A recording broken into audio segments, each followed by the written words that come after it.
बिस्मिल्लाहिर्रहमानिर्रहीम। अस्सलाम वालेकुम नाज़रीन, आप यूट्यूब चैनल देख रहे हैं। मैं इमरान ख़ान हूँ। सबसे पहले तो मैं आपको ये बताऊँ कि अमेरिका की नाकाबंदी नाकाम हुई है। यहाँ एक्सप्रेस न्यूज़ के ऊपर भी ये खबर छपी हुई है और दुनिया भर में रिपोर्ट हुई है कि उसका कोई खातिर खा फ़ायदा नहीं हुआ अमेरिका को। अब दुनिया हैरान हो रही है कि अमेरिका बग़ैर प्लानिंग के एक ऐसी लड़ाई के अंदर उतर गया जिससे निकलना कैसे है उसको आइडिया नहीं था। अब उनके पास फेस सेविंग भी कोई नहीं है। अमरीकी नाकाबंदी नाकाम, 24 घंटों में 20 जहाज़ आबनाए हुरमस से गुजर गए हैं, ये रिपोर्ट किया गया है। वाशिंगटन में एक अमरीकी जरीदे की रिपोर्ट में दावा किया गया कि अमरीकी नाकाबंदी के बावजूद 24 घंटों के दौरान 20 से ज़ायद तजारती जहाज़ आबनाए हुरमस से गुजरने में कामयाब हो गए, जिसने सूरत हाल को मज़ीद पेचीदा बना दिया है। अब जो बड़े और ताकतवर ममालिक के जहाज़ हैं उन्हें अमेरिका रोक तो नहीं सकता ना। इब्तदाई तौर पे कुछ 6 बहरी जहाज़ जो हैं उनको वापस जाना पड़ा, वो वापस गए। उनको डोनाल्ड ट्रंप ने, अमेरिका ने, उन लोगों ने बड़ा रिपोर्ट किया कि हम तो बड़े कामयाब हो गए, हमारा बड़ा शानदार जो है वो ब्लॉकेज है। ईरान ने एक धमकी लगाई है कि अगर ब्लॉकेज ख़त्म ना की गई तो वो रेड सी या बहरा अहमर को भी बंद कर देंगे। ये अगर आप नक्शे में देखें ना रेड सी को, तो ये वो इलाका है जो बाबे मंदब से ऊपर की तरफ है और ये नहर स्वीज़ की तरफ जाता है। इससे ही सारे यूरोप को आमदरफ्त होती है और यहीं से जो है वो अमेरिकन भी मूव करते हैं। ये एक शॉर्टेस्ट रास्ता है जिसे पूरी दुनिया इस्तेमाल करती है यूरोप को और एशिया को मिलाने के लिए। मगरिब और मशरिक़ के संगम के लिए बहरा अहमर बहुत इम्पॉर्टेंट है। अब इस बहरा अहमर को लेकर ये ईरान की जानिब से दावा किया गया या धमकी लगाई गई कि अगर अमेरिका अपनी ब्लॉकेज ख़त्म नहीं करता तो जो रेड सी है उसको भी हम ब्लॉक कर देंगे। उसको ईरान कैसे ब्लॉक करेगा? ईरान तो वहाँ से दूर है। देखिए, रेड सी के एक तरफ जो है वो मिस्र है, पीछे लीबिया है, नीचे जो है सूडान है, सोमालिया है, वहाँ पे जबूती है। ये ममालिक एक तरफ हैं, दूसरी तरफ यमन है, सऊदी अरब है। अब ये ममालिक हैं दूसरी तरफ। तो यमन एक ऐसी जगह पे मौजूद है और हौसी बागी एक ऐसी जगह पे मौजूद हैं। हौसियों की जो पूरी तंजीम है और ताकत है वो उस जगह पे इकट्ठी है जहाँ से वो बहरा अहमर को बंद कर सकते हैं। और ईरान के पास अपनी एक मिसाइल टेक्नोलॉजी भी है और ईरान के पास अमली तौर पे यमन में ऐसा बंदोबस्त है कि वो वहाँ से बहरा अहमर को बंद करने की सलाहियत रखते हैं।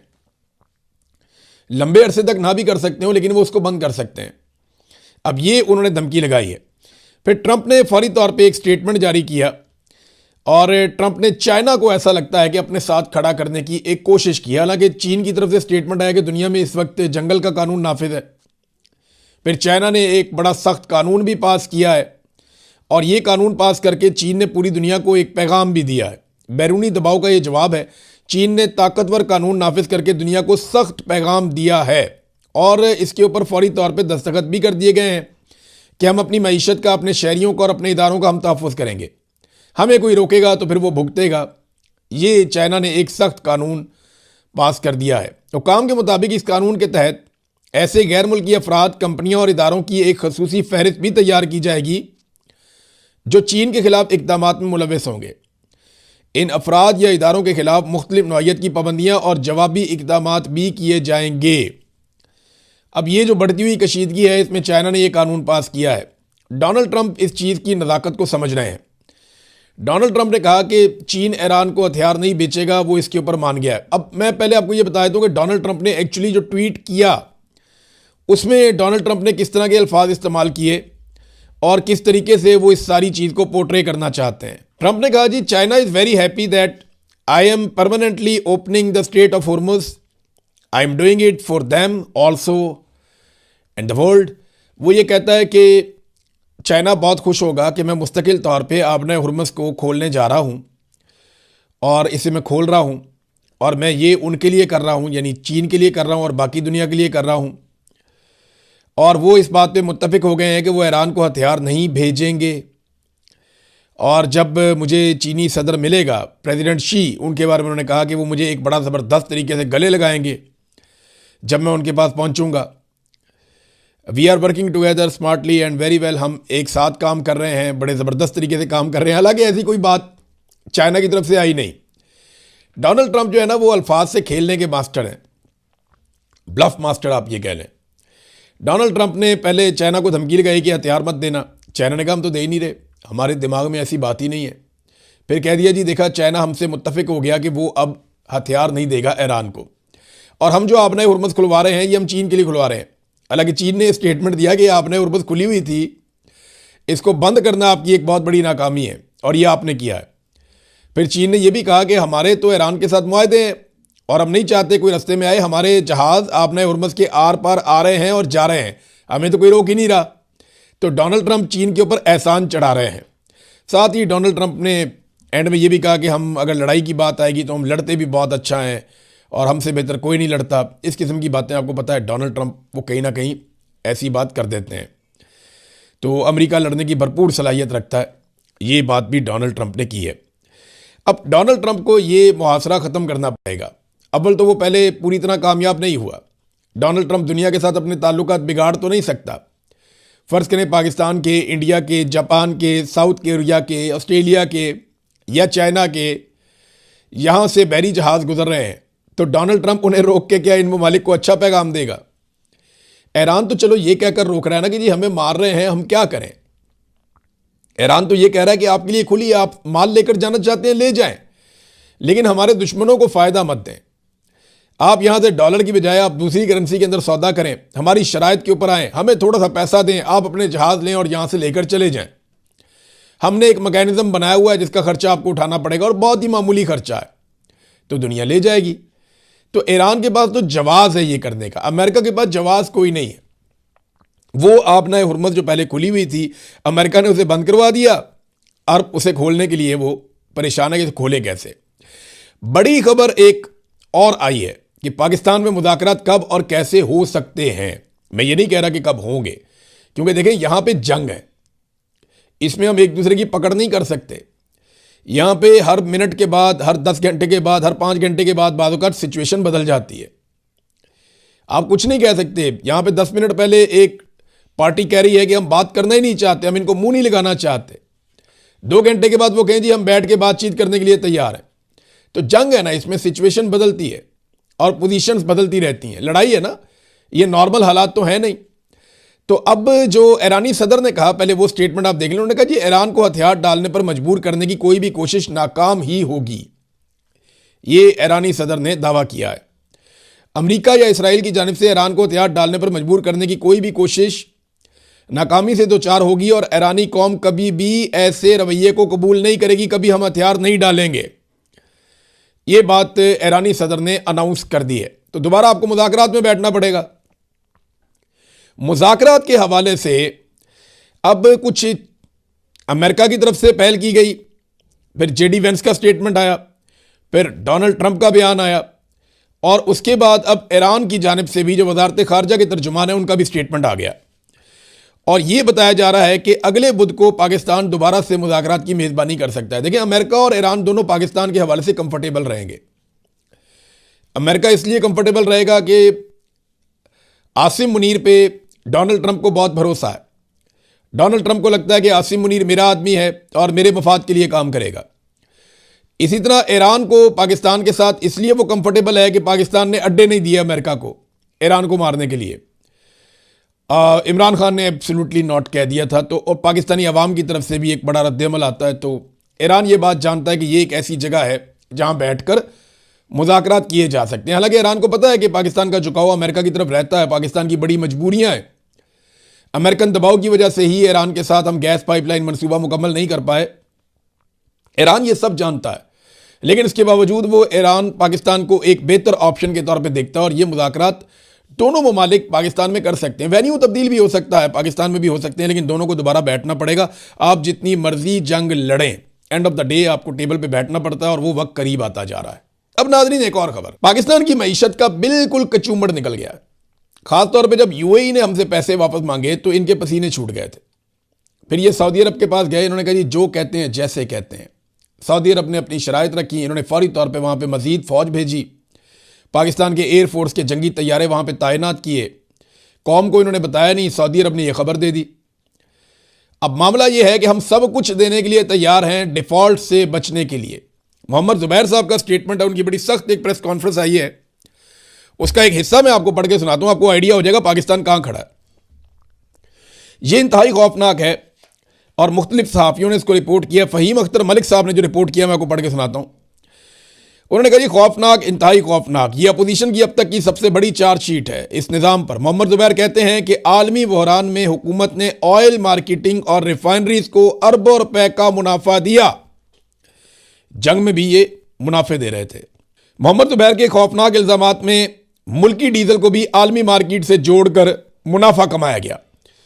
4 साल में मुल्की ज़र मुबादला में 1 पैसा नहीं बढ़ाया गया। दोस्त ममालिक के फिक्स्ड डिपॉजिट या IMF से पैसे आए, अगर वो चले गए तो मुल्क 1 हफ्ता में डिफॉल्ट कर जाएगा। यानी पाकिस्तान के अंदर सारा पैसा जो पड़ा हुआ है वो दोस्त ममालिक का पड़ा हुआ है। अब UAE ने अपना पैसा मांगा है तो उसकी जगह पे सऊदी अरब अपना कुछ पैसा $3 अरब इंजेक्ट कर रहा है, इससे आप बच जाते हैं। लेकिन किसी भी लम्हे किसी भी दोस्त मुल्क ने अब सारा इन्हिसार सऊदी अरब पे है और चाइना पे है। इन दोनों में से किसी ने भी अपने पैसे वापस मांग लिए तो हम डिफॉल्ट कर जाएंगे, और ये 1 हफ्ते के अंदर कर जाएंगे तो आपको सारी बातें माननी पड़ेंगी।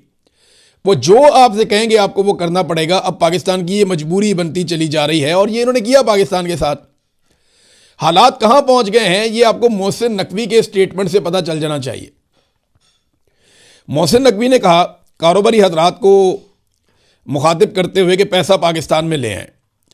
मोहसिन नकवी ये कह रहा है कि जी 30% पैसा ही पाकिस्तान में ले आए। यानी पिछले 3 साल में $100 अरब से जायद बैरून मुल्क चले गए, और ये आसिम मुनीर के दौर में गए। याद रखिएगा, आसिम मुनीर साहब का 4था साल चल रहा है। 3 साल से जायद हो गए आसिम मुनीर साहब को। पिछले 3 साल में $100 अरब से जायद बैरून मुल्क चले गए, ये मोहसिन नकवी ने कहा। फिर उसने ये धमकी दी कि कराची में 2 लोगों को उठाने की देर है, पता चल जाएगा कि कैसे बाहर गए। और भाई जब बाहर जा रहे थे तब तुम्हें नहीं पता था। मुल्क का वजीर दाखिला इकॉनमी पे बात कैसे कर सकता है, लेकिन कर भी रहा है। तो क्या बात कर रहा है कि पाकिस्तान को लूट लिया गया, $100 अरब पाकिस्तान से बाहर चले गए और आसिम मुनीर साहब को कानो कान खबर नहीं हुई। मैं आसिम मुनीर क्यों कह रहा हूं बार बार, हालांकि उनका ये काम नहीं है, उनका लेना देना ही कोई नहीं है इससे। आसिम मुनीर का क्या काम है, वो तो फौज का काम है, जाके उधर दिफा की जिम्मेदारी करें। ये मैं इसलिए कह रहा हूं कि इधर आप स्टेटमेंट सुने। ये पाकिस्तान के मीडिया में बाकायदा चीजें चलवाई गई थी। ये पहला जो बयान मैं आपको सुना रहा हूं, ये कामरान खान साहब हैं, और कामरान खान साहब ने क्या कहा था आज से 2.5 साल पहले। ये सितंबर का महीना था 2023 में। मैं तो उस वक्त ISI की कैद में था, मुझे तो पता ही नहीं कि क्या बातें हुई बाहर। लेकिन ये क्लिप आज मुझे किसी ने भेजा है कि देखें, आसिम मुनीर साहब ने ये सारी चीज़ें खुद अपने कंट्रोल में ली थी। ये ज़रा सुने कि उस वक्त क्या हुआ था, और सितंबर 2023 में आसिम मुनीर ने क्या कहा था ताजरों से मिलकर। अरब ममालिक से जल्द भारी सरमायाकारी लाएंगे। ये इस चीज़ को उन्होंने इस तरीके से एक्सप्लेन किया है कि $25 अरब उन्होंने कहा मोहम्मद बिन सलमान से उनकी मुलाकातें हुई हैं। सऊदी अरब से कहा है कि आप पाकिस्तान में सरमायाकारी करें, ज़राअत के शोबे में, माइनिंग के शोबे में, और IT में चाइना भी आएगा, तो आप इसमें इन्वेस्ट करें। हम आपसे $1-2 अरब नहीं मांग रहे, हमें $25 अरब चाहिए। $25 अरब लगाइए। ये नदीम मलिक साहब का था क्लिप कि जनाब $25 अरब सऊदी अरब से सरमायाकारी लेकर आ रहे हैं आसिम मुनीर साहब। इन्होंने दावा किया करप्शन ख़त्म कर देंगे, स्मगलिंग बंद कर देंगे, ये करेंगे वो करेंगे। बहुत सारे दावे आसिम मुनीर साहब ने किए, इनका काम नहीं है लेकिन उन्होंने दावे किए। अब सुने कामरान खान साहब क्या कह रहे थे। पाकिस्तान की अव्वलीन तरजीह है और army chief general Asim Munir बबांगे दोहल मईशत बचाओ पाकिस्तान बचाओ मिशन की खुद अब क़यादत कर रहे हैं। मईशत बहाली का ये मिशन अभी नहीं तो कभी नहीं, नाउ और नेवर वाली सूरत हाल में दाखिल हो चुका है। हफ्ते को army chief general Asim Munir Karachi तशरीफ लाए। उन्होंने 50 से जायद कारोबारी शख्सियात के साथ 5 घंटे तवील नशिस्त की, और कल इतवार की तातील के रोज उन्होंने कोर हेडक्वार्टर्स लाहौर में ताजिर बिरादरी के माशी इस्तेहकाम के रोड मैप का जायजा लिया। दोनों नशिस्तों में SIFC के तहत मईशत बचाओ इनकलाबी मिशन को कामयाब बनाने के अज़्म का इजहार। SIFC का नाम आपने सुना, तो आसिम मुनीर साहब ने तो सारी चीज़ें खुद अपने कंट्रोल में ली थी। अब मैं ये सारा आपको सुनाऊं तो आप सर पकड़ के बैठ जाएंगे कि किस तरह के दावे किए गए और पाकिस्तान के साथ क्या हो गया। आज जो पाकिस्तान का वज़ीर दाखिला है वो ये कहता है कि थोड़े से पैसे वापस ले आओ, यानी 30% वापस ले आए ताजिर। भाई जो पाकिस्तान से बाहर पैसा लेकर चले गए हैं वो क्यों पाकिस्तान में पैसा वापस लेकर आएंगे। कारोबारी अफराद बैरून मुल्क दौलत का सिर्फ 30% वापस ले आए। मोहसिन नकवी ने अपील कर दी। एक तो ये वज़ीर दाखिला का काम नहीं है कि वो मईशत के मामलात में बोले। नंबर 2, अगर रकम वापस लानी होती तो ये लोग पिछले 3 साल में $100 अरब पाकिस्तान से बाहर क्यों ले जाते। नंबर 3 बात यह है कि लोग तो अपने खानदानों के साथ और अकेले जिसका दाव लग रहा है वो पाकिस्तान से भाग रहा है, उसको पता है यहाँ पे कोई मुस्तकबिल नहीं है मईशत में, तो लोग पैसे वापस क्यों लाएंगे? नंबर 4, पाकिस्तान में सियासी इस्तेहकाम है ही नहीं। कोई नहीं जानता कि कल क्या होगा। किसी को आइडिया नहीं है कि कल आसिम मुनीर साहब का मूड चेंज हो जाए, वो पाकिस्तान में मार्शल लॉ लगा दें। ये बातें हमने सुनी है। कल मूड चेंज हो जाए, कौमी हुकूमत बना दे। कल मूड चेंज हो जाए, वो कुछ और कर दे। तो पाकिस्तान में कोई सियासी इस्तेहकाम नहीं है, बंद कमरों में फैसले होते हैं। 5वीं सबसे इंपॉर्टेंट बात यह है कि फैसले यहां पे बंद कमरे में होते हैं। करप्शन के पाकिस्तान में रिकॉर्ड टूट गए हैं और कोई भी फैसला साजी के अंदर जो दिमाग वाले लोग हैं या मईशत को जानने वाले लोग हैं वो इसका हिस्सा ही नहीं है। नंबर 6 ये है कि अदालतों में पाकिस्तान में इंसाफ ही नहीं मिल रहा। किसी के पैसे फंस गए तो फंस गए, आप रिकवरी कर नहीं सकते पाकिस्तान में जब तक कि कोई फौजी या कोई ताकतवर या कोई बहुत बड़ा सियासतदान या हुकूमत का कोई बहुत तगड़ा वजीर आपका वाकफ नहीं है तो आप अपना पैसा ही वापस नहीं ले सकते। ऐसी बेशुमार मिसालें हैं पाकिस्तान के अंदर पैसा लूट लिया लोगों का। नंबर 7 यह है कि दहशतगर्दी पाकिस्तान में बढ़ रही है, यहां सियाहत खत्म हो रही है, तो कौन आएगा आके इन्वेस्टमेंट करेगा पाकिस्तान में? क्लाइमेट चेंज का इतना बड़ा मसला है कि हर साल पाकिस्तान में सैलाब आ जाते हैं, तो यहां पे आप कहते हैं कि आके ज़राअत के अंदर सरमायाकारी करें। तो पाकिस्तान में लोग सरमायाकारी नहीं करेंगे। इसका रीज़न ये है कि पाकिस्तान की मिलिट्री एस्टेब्लिशमेंट ने पूरे निज़ाम को जकड़ा हुआ है और वो हर फायदा अपने घर लेकर जा रहे हैं। वो हर फायदा अपने लिए ले रहे हैं, पाकिस्तान के लिए कोई फायदा नहीं है। मैंने बाहर बहुत सारे पाकिस्तानियों से मेरी बात होती है, मैं उन्हें ये पूछता हूं कि जब आपको ये शिकवा है ना कि पाकिस्तान में इमरान खान की हुकूमत को गिरा दिया गया, अगर पाकिस्तान में इमरान खान की हुकूमत वापस आ जाती है तो आप अपना पैसा लेकर पाकिस्तान वापस जाएंगे? तो वो कहते हैं नहीं, हम ये देखेंगे कि इमरान खान अगर आ भी गया तो हम ये देखेंगे कि हालात कितने बेहतर होते हैं। देखिए, सरमायाकार जो है वो अपना पैसा फेंकता नहीं है, वो असेसमेंट करके अपना पैसा लेकर जाता है। वो ये कहते हैं कि हम ये देखेंगे कि हमारा पैसा पाकिस्तान में महफूज है। तो मैंने कहा उसका क्राइटेरिया क्या है? उन्होंने कहा मिलिट्री एस्टेब्लिशमेंट अपनी घटिया सियासत बंद कर देगी जब पाकिस्तान एक नॉर्मल मुल्क बन जाएगा, जब पाकिस्तान में सियासी इस्तेहकाम आ जाएगा और ये जो अपनी एक्सटेंशन के लिए, अपने मफाद के लिए ये जो लोग पाकिस्तान की सियासत में हिस्सा लेते हैं और बेड़ा गर्क करते हैं, हुकूमतें गिराते हैं, अदम इस्तेहकाम पैदा करते हैं, जब ये सिलसिला बंद हो जाएगा हम पाकिस्तान में पैसा लेकर जाएंगे। तो पाकिस्तानियों को भी अब इस बात पे एतबार नहीं है, तो ये कहते हैं जी पाकिस्तान में इनको पैसा चाहिए और निज़ाम लगा हुआ है इमरान खान को दबाने में कि इमरान खान को दबाओ बस। यानी इमरान खान को दबाने में निज़ाम इस कदर पागल हो चुका है कि वो इंसानी हकूक़ की सारी हदें फलांग गया है। पाकिस्तान तहरीक इंसाफ, जिसके बारे में ये दावा किया जाता था कि वो एक अवाम की मुंतखब सबसे बड़ी पॉलिटिकल पार्टी है और जिस पार्टी को लोगों ने सबसे ज़्यादा वोट दिए, वो पार्टी जिसको एक उम्मीद के तौर पे देखा जा रहा था, उसमें अब वो बात नहीं है। मैं सुहेल अफरीदी की आपके सामने एक मिसाल रख देता हूँ कि सुहेल अफरीदी को उम्मीद के तौर पर देखा जा रहा था, मगर मौजूदा निज़ाम के लिए एक भी मुश्किल सुहेल अफरीदी खड़ी नहीं कर पाया। सुहेल अफरीदी मौजूदा निज़ाम के लिए एक भी मुश्किल खड़ी नहीं कर पाया जिससे मौजूदा निज़ाम हिल गया हो। ये मैं आपको गारंटी दे रहा हूँ। क्या ड्रोन हमले रुक गए? या जो ड्रोन हमले होते हैं उनके खिलाफ FIR दर्ज होना शुरू हो गई? नहीं हुई। क्या कोई ऐसा चैलेंज सुहेल अफरीदी ने खड़ा कर दिया हो मौजूदा मिलिट्री एस्टेब्लिशमेंट के लिए कि उन्हें लगे कि नहीं यार ये तो बड़ी मुसीबत बन गई है? नहीं, एक भी मुश्किल अभी तक खड़ी नहीं कर पाया। स्ट्रीट मूवमेंट इमरान खान साहब ने कहा था, वो अभी तक उसका आगाज ही नहीं हो पाया। अली अमीन गंडापुर साहब ने अपनी हिकमत अमली से जिस मायूसी में पाकिस्तान तहरीक इंसाफ को या लोगों को धकेला था, जो सुहेल अफरीदी हैं वो उस मायूसी से पाकिस्तान तहरीक इंसाफ को या लोगों को नहीं निकाल पाए। इमरान खान साहब की जेल है, उन पे होने वाला जुल्म है, उनकी कैद तन्हाई है, उनकी फैमिली पे जो जुल्म हो रहा है, ये तमाम चीज़ें, हत्ता के इक़्तिदार के ऊपर जो कब्जा किया गया है, इन तमाम चीज़ों को पाकिस्तानी लोगों की नज़रों में पाकिस्तान तहरीक इंसाफ की क़यादत ने हत्ता के ऑलमोस्ट नॉर्मलाइज कर दिया है। अब चीज़ें नॉर्मलाइज लगती हैं, नॉर्मल लगता है कि इमरान खान को आज ये टॉर्चर हुआ, नॉर्मल लगता है इमरान खान की आंख का ये हो गया। लोग इस पर ज़्यादा बात भी नहीं करते, लोगों को तशवीश बहुत है, लेकिन पाकिस्तान तहरीक इंसाफ ने इसको काफ़ी हद तक नॉर्मल कर दिया है। आप सोचें कि इससे 10% नवाज शरीफ के साथ या जरदारी के साथ होता तो किस लेवल का रोला पड़ता। सिर्फ बिलावल की पुप्पो को शिफ्ट किया गया था एक जेल से दूसरी जगह, तो बिलावल ने वो करमस डाल दिया था ना असेंबली के अंदर के सारे हैरान हो गए थे। वो आज भी क्लिप निकाल के आप सुन लें कैसे जज्बात थे पूरे असेंबली के। मरियम नवाज का दरवाज़ा टूट गया था तो मातम शुरू हो गया था पूरे पाकिस्तान में, लेकिन यहां इमरान खान साहब की आंख चली गई, उनकी बीवी के साथ जुल्म बर्बरियत, उनकी बहनों को बार बार गिरफ्तार, पूरा खानदान अंदर, हर एक के ऊपर जुल्म और जबर हो रहा है। बिल्कुल नॉर्मलाइज कर दिया गया। और जो सुहेल अफरीदी से एक उम्मीद की जा रही थी कि गंडापुर के जाने के बाद वो मायूसियां ख़त्म करेंगे, वो अभी तक तो नहीं कर पाए। अब तक इतनी, अपना ख्याल रखिएगा, अपने इस चैनल का भी। अल्लाह हाफिज़।